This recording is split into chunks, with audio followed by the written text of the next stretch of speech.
Ottawa Senators, wow, what a crazy situation. I'm just going to talk about it as I'm ripping here.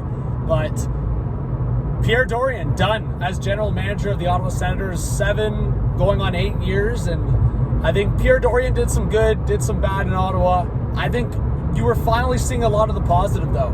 I think the aggressive trades, the aggressive moves, whether it's DeBrincat that didn't work out or Chychrun that's looked pretty good, looks like they've solidified a lot of positions, but still a lot of issues. And then obviously a lot of issues that come up right now. Shane Pinto, 41-game suspension for the gambling. Then you talk about the situation right now where you have to give up a first-round pick because of the disaster with the Dadonov trade. And just to give you a quick spiel, you can search it up. Basically, the Sens traded Dadonov to Vegas, didn't disclose that there was trade restrictions, so no team lists. And when the Golden Knights tried to trade Dadonov to the Ducks, it was revealed by his agent that the list that they provided had Anaheim on the no list, on the no trade list. So crazy, just disaster. And if you guys saw the press conference, I just saw little snippets, but Michael Andlauer said that was kind of the last straw, it seems like. It seems like a lot of the situations, from the first round pick, losing that with this situation, the Pinto suspension, and obviously just the rough start to the season for the Sens.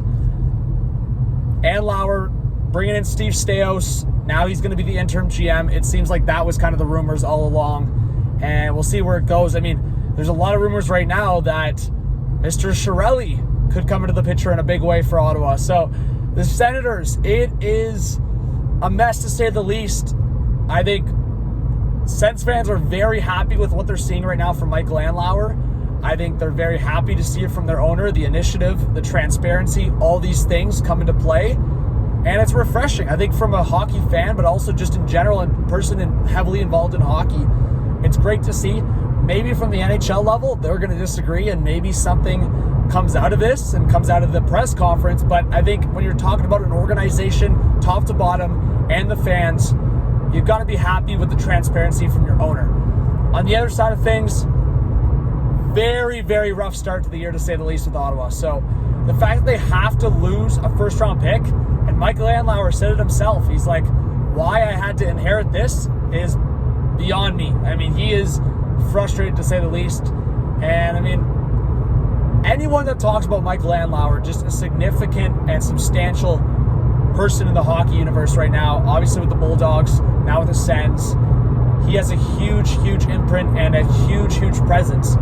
So he is not going to let this go down quietly, in the sense of he's showing he's going to speak his mind. And I think with the Sens right now, they've got to figure things out really quickly and establish, this is my opinion, so again, just strictly my opinion, probably establish a direction by like the 20-25 game mark. So you made the change at GM here. You're bringing in Steve Staios as the interim guy.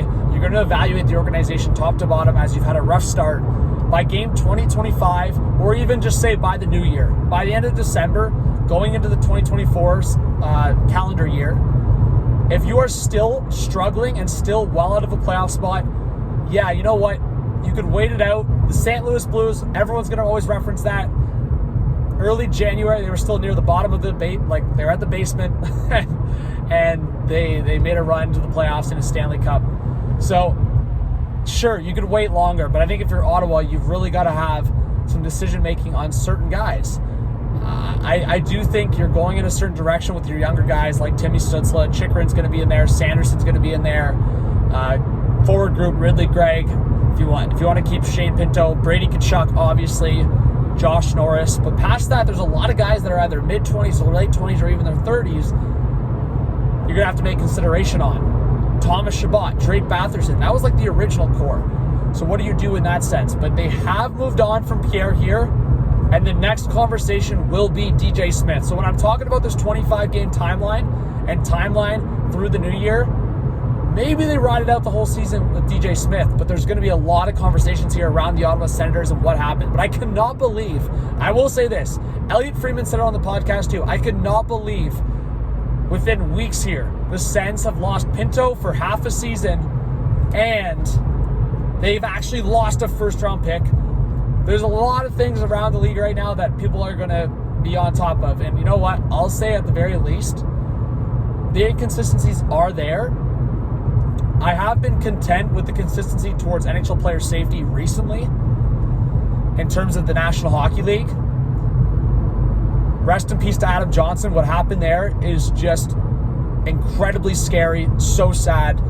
And now that's another conversation of neck protection. There's a lot of things the league's going to have to step up on. One being consistency for player safety. Two being acting on things like that. And I think it needs to start with the youth level. And then something like this, where we've seen the Chicago Blackhawks have to face, which they probably should have faced way more consequences for what went down there. Arizona Coyotes, then people would, on the flip side, go, wow, they really got the hammer down on that one. The Senators losing a first-round pick is definitely significant, and they're probably going to push it to 2026 if the Sens can project as a playoff team in the next couple of years here. But it's insane to see that they actually lost the first-round pick, and Elliot Friedman, one of the best, if not best insiders in the game, was kind of basically saying he'd be shocked if that happened. So keep in mind with the Ottawa Senators, they're going through new ownership. I think Michael Andlauer is putting a stamp down, making a statement, and there's going to be changes coming if things don't turn around here. But, I mean, yeah, at the very least, them losing a first-round pick and the disaster to start the season, I mean, yeah, Dorian losing his job in that perspective is, there had to be a shakeup. And I think DJ Smith, for Sens fans, should have been the guy first because Pierre's made some good moves. But you're going on 8 years with very limited success. I think it was getting to that time. So Dorian out. Is DJ Smith next? Give me your thoughts, guys, in the comments. Subscribe, like, notification bell.